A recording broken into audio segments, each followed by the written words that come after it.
Kami datang kepadamu, ya Tuhan Yesus, untuk menyembah-Mu dan memuliakan nama-Mu.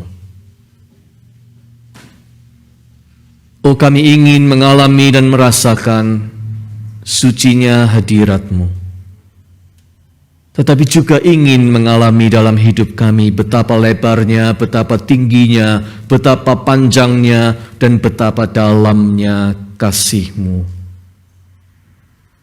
Ya Kristus Tuhan kami, Engkau menenggelamkan kami dalam samudera kasih-Mu setiap hari. Kami dilimpahi dengan curahan rahmat-Mu selalu baru setiap pagi. Dan saat ini kami datang, menyediakan hati kami untuk menjadi lahan yang subur bagi benih firman-Mu untuk ditabur. Tolonglah kami ya Roh Kudus, supaya kami mampu mencerna, memahami, mendalami, menyerapi seluruh makna dari firman-Mu itu, menyimpannya dalam hati, dan mampukan kami untuk menaati. Di dalam nama Tuhan Yesus, kami naikkan doa ini. Amin.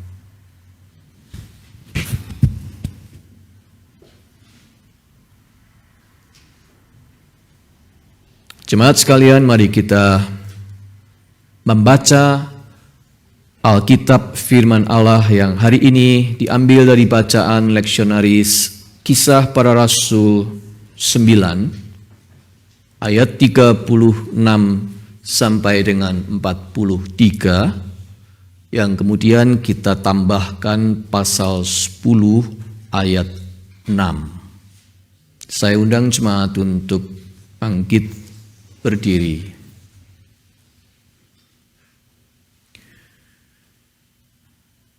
Jemaat pria mari membaca bersama saya ayat genap, dan jemaat wanita membaca ayat ganjil.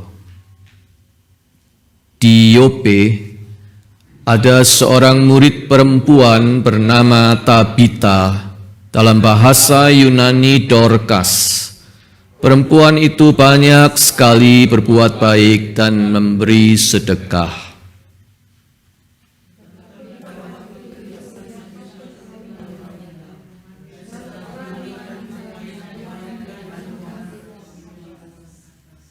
Lida dekat dengan Yope. Ketika murid-murid mendengar bahwa Petrus ada di Lida, mereka menyuruh 2 orang kepadanya dengan permintaan, "Segeralah datang ke tempat kami."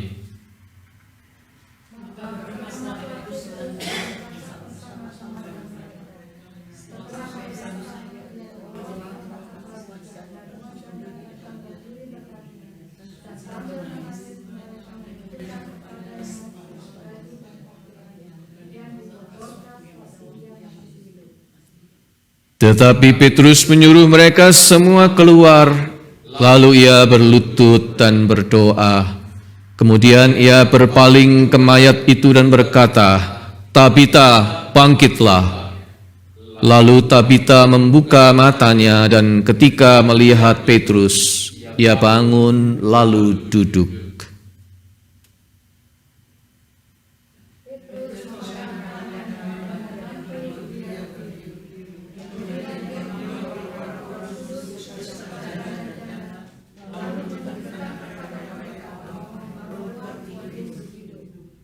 Peristiwa itu tersiar di seluruh Yope dan banyak orang menjadi percaya kepada Tuhan.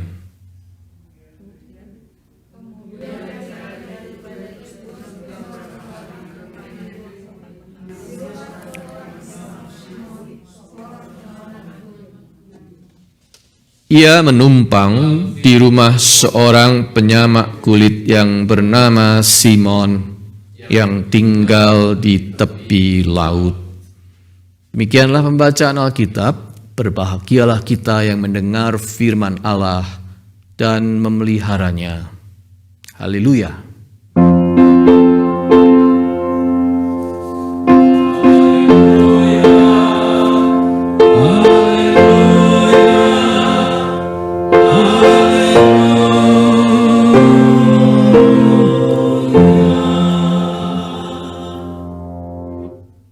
Jemaat dipersilakan duduk kembali.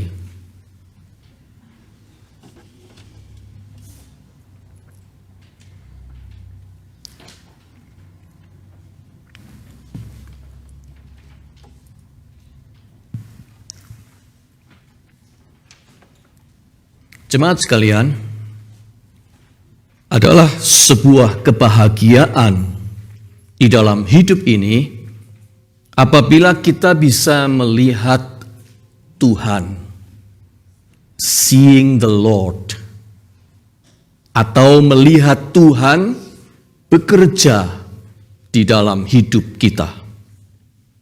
Misalnya, sebuah pertolongan yang tidak disangka-sangka dan tepat pada waktunya, atau studi yang bisa selesai pada waktunya, penyakit yang disembuhkan, nyaris celaka namun terhindar dan akhirnya selamat, atau biaya pengobatan yang besar tetapi akhirnya tertutup akibat campur tangan Tuhan. Atau ada orang yang bersedia memberikan rekomendasi yang berarti sehingga sebuah lamaran kerja diterima. Atau sebuah perjalanan pernikahan yang bisa langgeng sampai tua.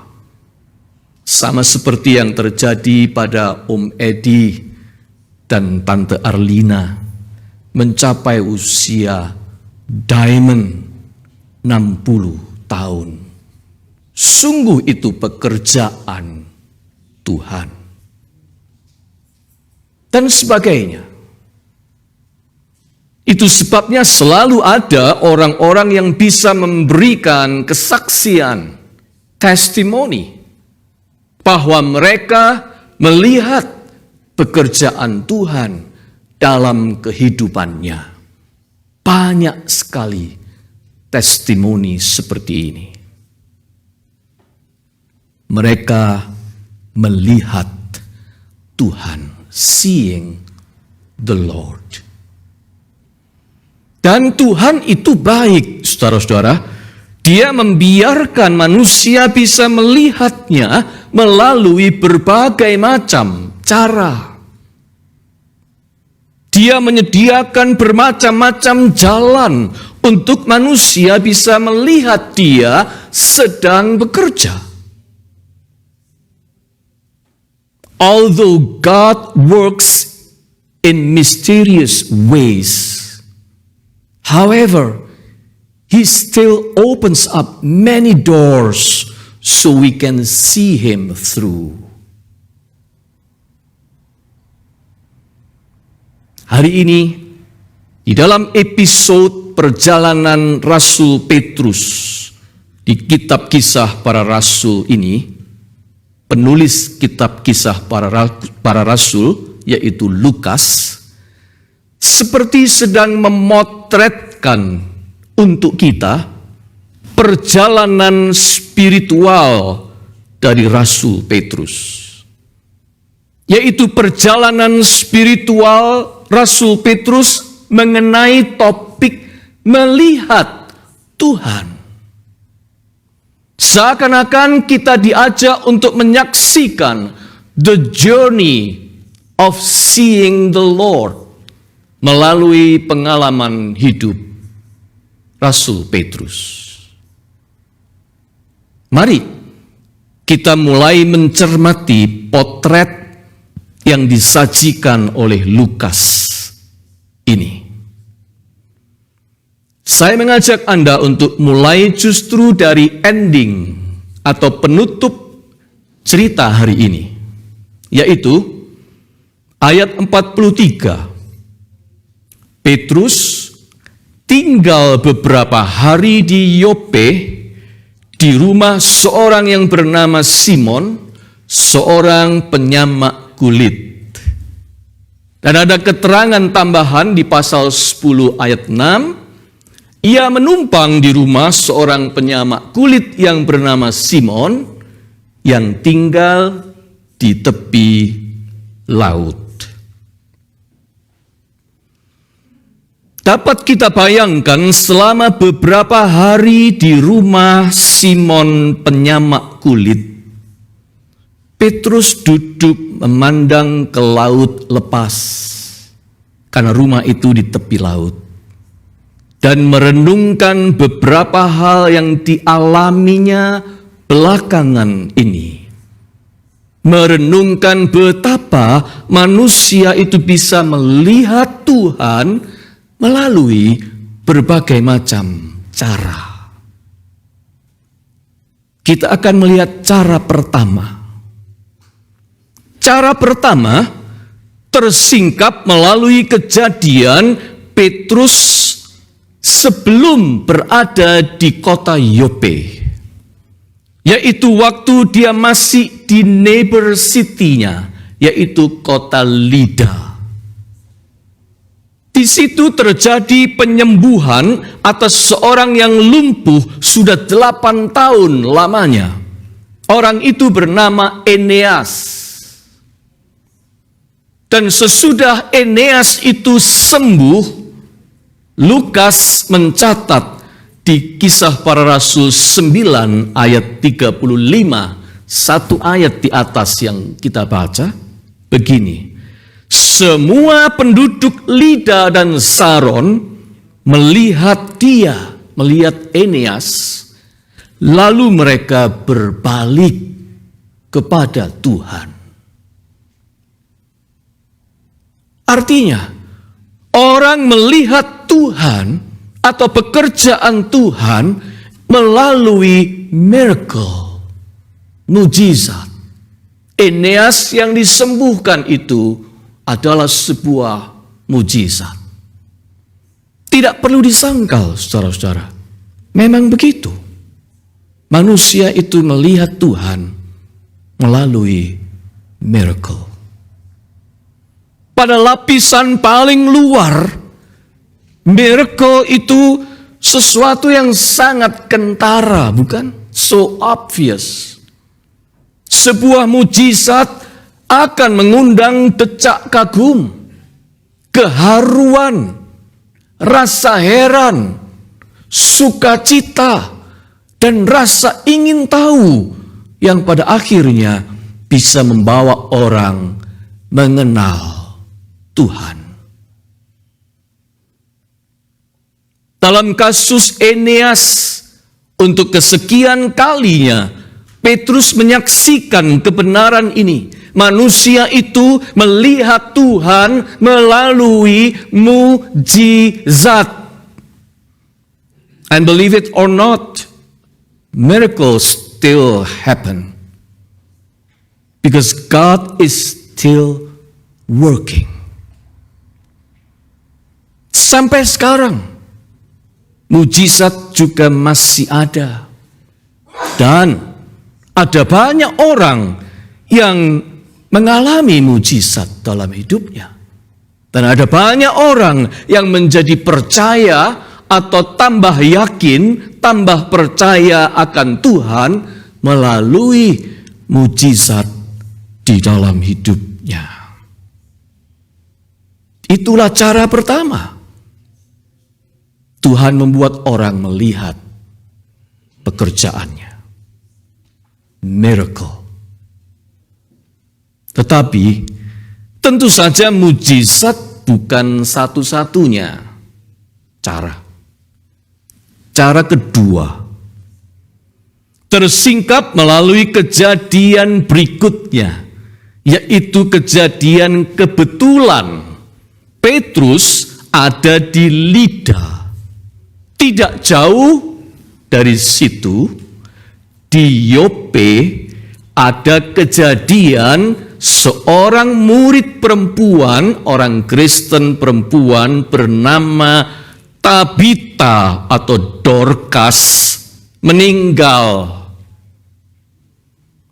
Ayat 38 mencatat begini, Lida dekat dengan Yope.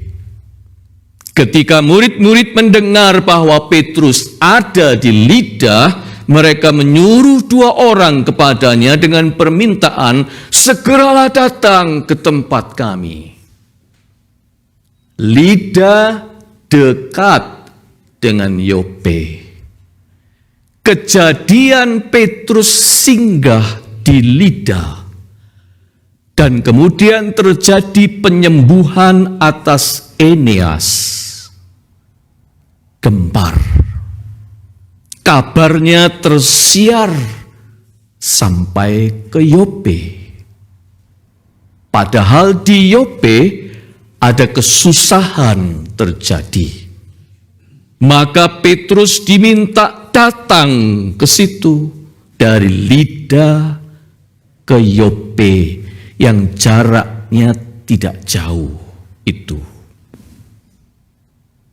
Dan kisah selebihnya kita tahu. Melalui Petrus, Tuhan membangkitkan Tabita. Begitulah cara Tuhan bekerja rupanya. Ada kejadian A di sini, ada kejadian B di sini. Ada insiden 1 here, and incident 2 over there. Lalu kedua insiden ini dipertemukan oleh Tuhan, dikawinkan oleh Tuhan, dikerjasamakan oleh Tuhan, dibuat co-incident. Untuk menghasilkan a new incident yang direncanakan oleh Tuhan. Jadi insiden 1, insiden 2 yang tidak jauh itu oleh Tuhan dipertemukan menjadi kerjasama co-incidence, menjadi sebuah insiden baru yang Tuhan rencanakan. Tabita dibangkitkan. Orang Indonesia suka menyebut itu kebetulan. Namun sebenarnya bahasa Inggris lebih sesuai dengan cerita kita ini. Coincidence.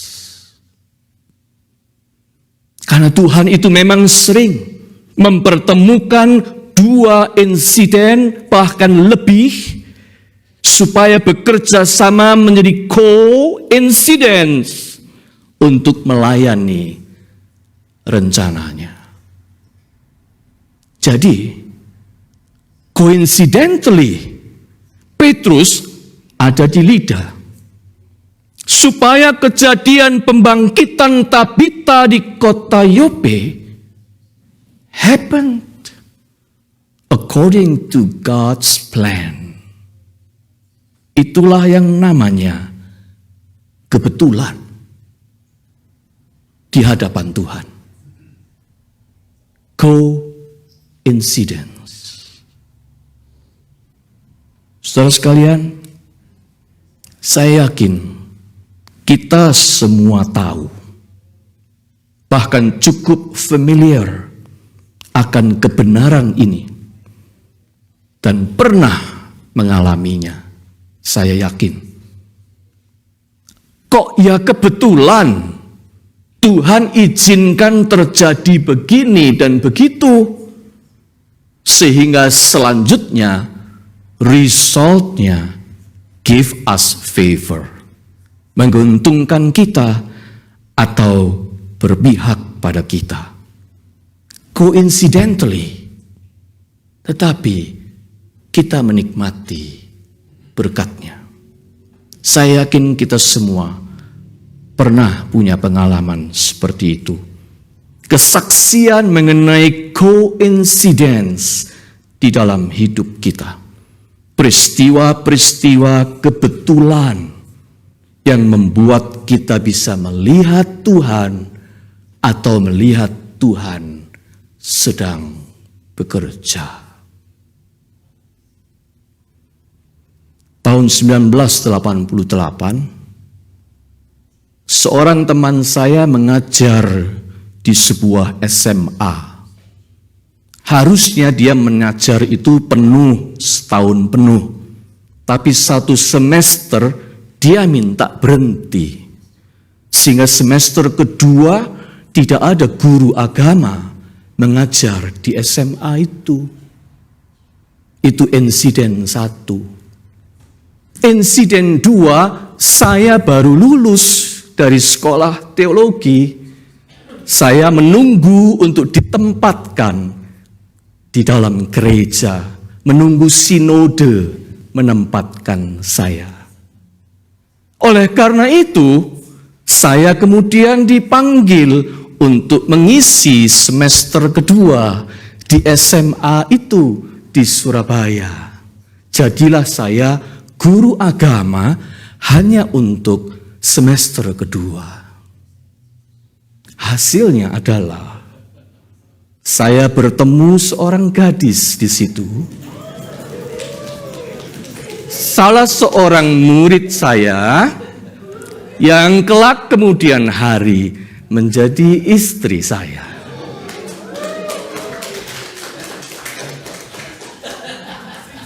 Coincidentally, ya, tidak ada yang pernah menduga. Kalau sekarang saya bicara dan kami bercengkrama bersama, saya selalu berkata, kalau dulu saya tidak menggantikan ngajar di SMA itu, saya nggak pernah ketemu kamu. Coincidentally. Tapi itulah cara Tuhan bekerja, bukan? Mempertemukan kejadian A, kejadian B yang tidak ada hubungannya sebenarnya, tetapi dipertemukannya menjadi sebuah coincidence yang baru untuk melayani rencananya. Itu cara Tuhan bekerja yang kedua. Cara yang ketiga, tersingkap melalui bangkitnya Tabita dari kematian yang diawali dari Petrus berdoa. Perhatikan saudara-saudara, ayat 40. Tetapi Petrus menyuruh mereka semua keluar. Lalu ia berlutut dan berdoa. Kemudian ia berpaling ke mayat itu dan berkata, Tabita, bangkitlah. Lalu Tabita membuka matanya, dan ketika melihat Petrus, ia bangun dan duduk. Tuhan membawa Petrus semakin menyadari betapa pentingnya dia mengandalkan Tuhan di dalam segalanya. Dan wujud dari orang yang mengandalkan Tuhan ialah dia berdoa. Maka Petrus pun melakukan itu. Dia mengutamakan itu di atas semuanya. Maka itu orang-orang disuruhnya semua keluar. Semua orang yang ribut, yang menangis, orang yang memberikan semua kata-katanya, diminta Petrus, kamu keluar dulu. Lalu Alkitab NIV menyebutkan, then he got down on his knees and prayed. Lalu dia berlutut dan berdoa. Dan sesudah itu, apa yang terjadi? Semua orang melihat Tuhan bekerja. Tabita yang sudah meninggal itu hidup kembali. Sesudah Petrus berlutut dan berdoa. Saudara sekalian, penginjil besar Amerika abad 19, Dwight L. Moody, pernah berkata begini, every great movement of God can be traced to a kneeling figure. Setiap gerakan besar yang dikerjakan Allah bisa dilacak asal-usulnya dari mana, yaitu dari sosok atau figur seseorang yang sedang bertelut atau berdoa. Moody benar. Semua kebangunan rohani, semua pekerjaan Tuhan yang menjangkau hati manusia, semua perubahan-perubahan signifikan yang mendatangkan berkat dalam kehidupan kita selalu diawali dari lutut yang ditekuk, hati yang tunduk untuk benar-benar mengandalkan Tuhan, berdoa.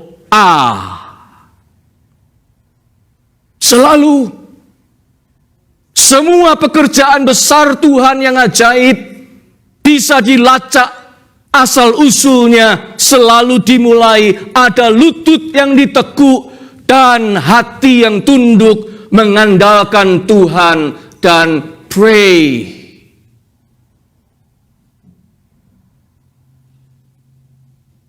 Ini kebenaran ketiga yang disadari oleh Petrus sambil merenung di tepi laut. Dan saya yakin kita semua juga pasti punya kesaksian tentang kebenaran ini. Antara berdoa dan tidak berdoa sungguh menghadirkan perbedaan besar di dalam hidup kita. It will make a difference. We pray or not pray. Tuhan itu sudah menyediakan jalannya untuk kita bisa melihat Dia dan melihat pekerjaannya dalam hidup kita. Jalan itu namanya pray, berdoa. Ibaratnya Tuhan sudah memberikan link-nya kepada kita. Link untuk diakses, link untuk kita mengakses Tuhan dalam hadiratnya yang suci. Link itu namanya pray.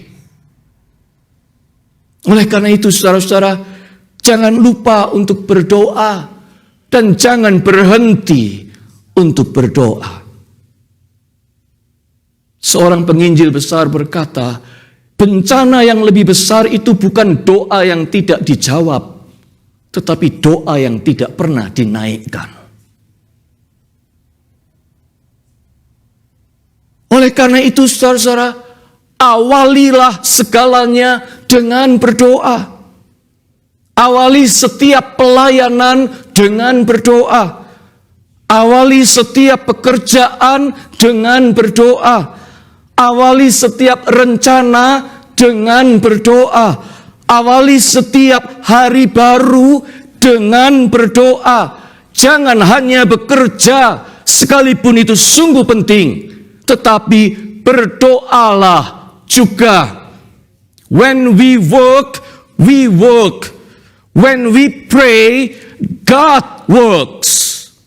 Kata Hudson Taylor, penginjil yang pertama kali menginjakkan kakinya di negeri tirai bambu Cina, membawa kabar Injil tentang Yesus Kristus. Dia tahu persis apa artinya doa. Oleh sebab itu dia berkata, when we work, we work. When we pray, God works. Jadi, jangan lupa berdoa. Jangan berhenti berdoa, karena ketika kita berdoa, Tuhan sedang bekerja.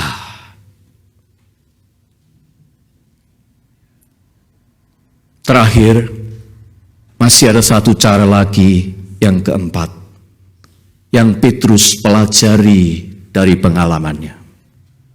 Dan ini yang paling personal buat dia. Perhatikan, adalah coincidence. Bahwa dia menginap di rumah seorang bernama Simon. Sementara dirinya juga bernama Simon Petrus. Coincidence. Juga ada coincidence lain bahwa di rumah itu, di rumah si penyamak kulit itu, rumahnya ada di tepi laut. Oh, itu sungguh mengingatkan Petrus akan siapa dirinya dahulu, bukan? Seorang nelayan yang selalu berada di laut. Dulu dia seorang penjala ikan, namun sekarang lihatlah, dia mengalami sendiri apa yang dikatakan Tuhan Yesus waktu memanggil dia pertama kali. Kamu akan kujadikan penjala manusia. Dan sekarang Petrus mengalami apa yang Tuhan Yesus katakan itu. Petrus melihat Tuhan bekerja melalui dirinya. Petrus melihat Tuhan bekerja ketika dia menyadari Tuhan itu masih mau memakainya sebagai alat di tangannya. Saudara sekalian, itulah cara keempat Tuhan memperkenalkan dirinya, yaitu ketika kita dibuatnya menyadari bahwa kita dipakainya. Dia mau memakai kita. Meskipun sebetulnya kita ini undeserved, tidak layak. Siapakah aku ini? Kata Petrus. Petrus membayangkan dirinya dahulu. Dia cuma seorang nelayan di Danau Galilea. Bahkan sebagai seorang murid, dia pernah melarikan diri karena takut. Dan dia menyangkal Yesus 3 kali di hadapan seorang perempuan. Namun sekarang, melalui dirinya, orang sakit disembuhkan, orang mati dibangkitkan, Injil dikabarkan kian meluas. Ternyata Tuhan masih juga memakainya. What a gracious God He is. God uses undeserved ordinary people like me to do His extraordinary works. Siapakah aku ini? Betapa Tuhan itu penuh anugerah. Dia memakai aku, orang biasa, orang bersahaja ini, untuk melakukan pekerjaan-pekerjaannya yang luar biasa. Saat itulah Petrus see the Lord. Dia melihat pekerjaan Tuhan di dalam hidupnya. Itulah buah perenungan Petrus di tepi laut, di rumah Simon penyamak kulit, di kota Yope. Tuhan itu memang tidak bisa dihentikan. Anugerahnya tidak bisa dicegah. Jika Dia masih mau memakai kita, Dia memakai kita. Itulah Tuhan. Kendati kita tidak memenuhi syarat, Dia memberi kesempatan. Walau kita penuh kekurangan, Dia melengkapi. Walau kita tidak mampu, Dia memampukan. Walau kita sering menolak, Dia tetap mengajak. Walau kita sering jatuh, Dia selalu membangunkan kita kembali. Bahkan Petrus melihat sendiri dalam kasus Tabita, ketika orang itu sudah mati. Tetapi kalau Tuhan masih mau memakainya, orang itu dibangkitkan olehnya. Itulah Tuhan, the unstoppable God. Saya yakin itu juga yang dirasakan Tabita ketika dia sendiri bangkit dari kematiannya.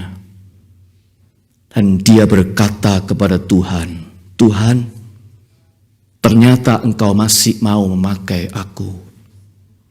Engkau masih mau aku menjahitkan baju-baju untuk para janda itu.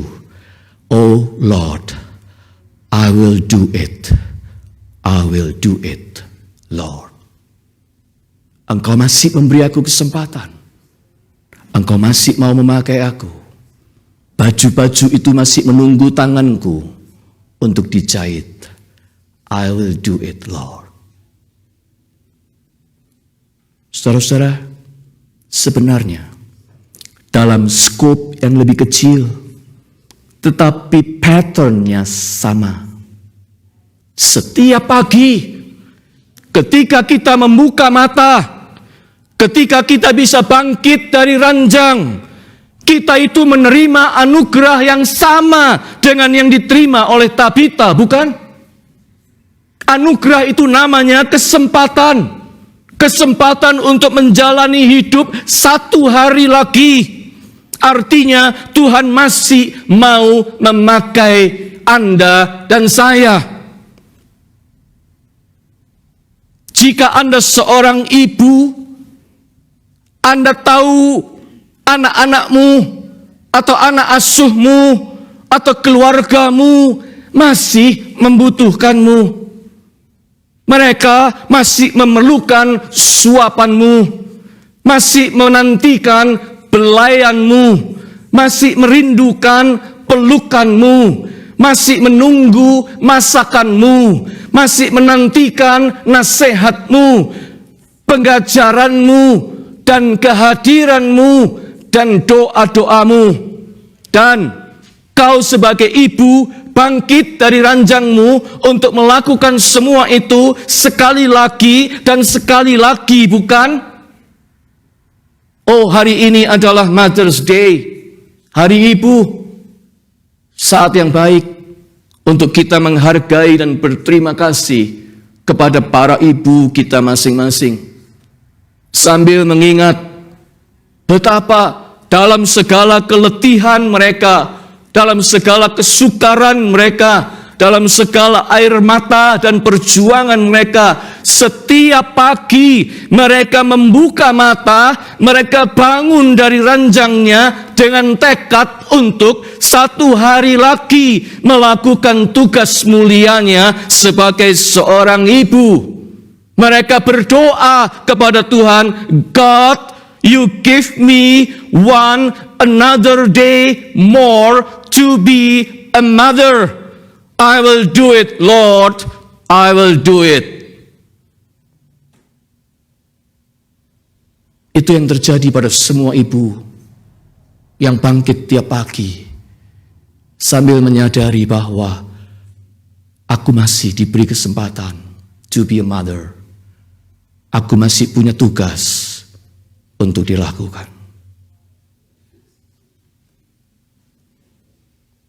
Namun bukan hanya sebagai seorang ibu.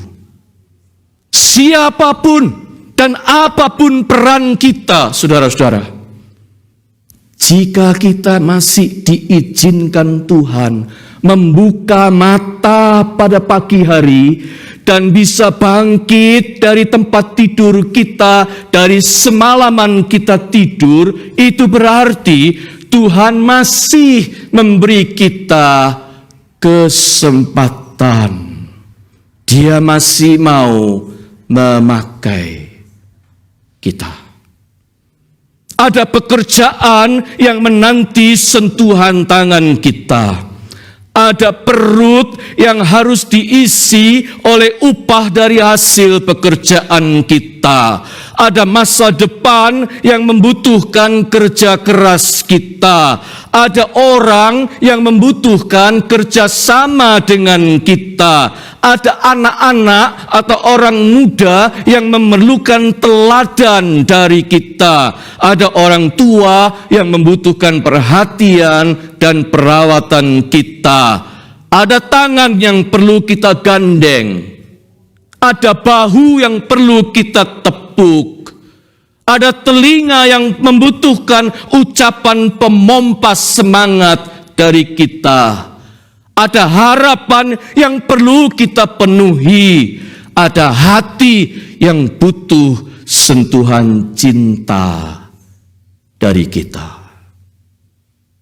Kita masih bisa bangun, membuka mata, berarti Tuhan masih memberi kita kesempatan. I will do it, Lord. I will do it. Itulah doa kita. Oleh karena itu, bangunlah seperti Tabita. Sadarlah seperti Petrus. Tuhan masih mau memakai kita. Akhirnya, menyimak pengalaman Petrus ini, kita boleh membuat mapping, memetakan the journey of seeing the Lord. Demikian, lapisan paling atas adalah kita melihat Tuhan bekerja melalui miracle, mujizat. Lapisan berikut adalah kita melihat Tuhan bekerja melalui peristiwa kebetulan, coincidence. Lapisan yang lebih dalam ialah ketika kita melihat Tuhan bekerja karena kita mengandalkan Tuhan dan tekun berdoa. Dan lapisan berikut yang lebih dalam lagi ialah ketika kita sadar bahwa Tuhan itu bekerja juga melalui kita.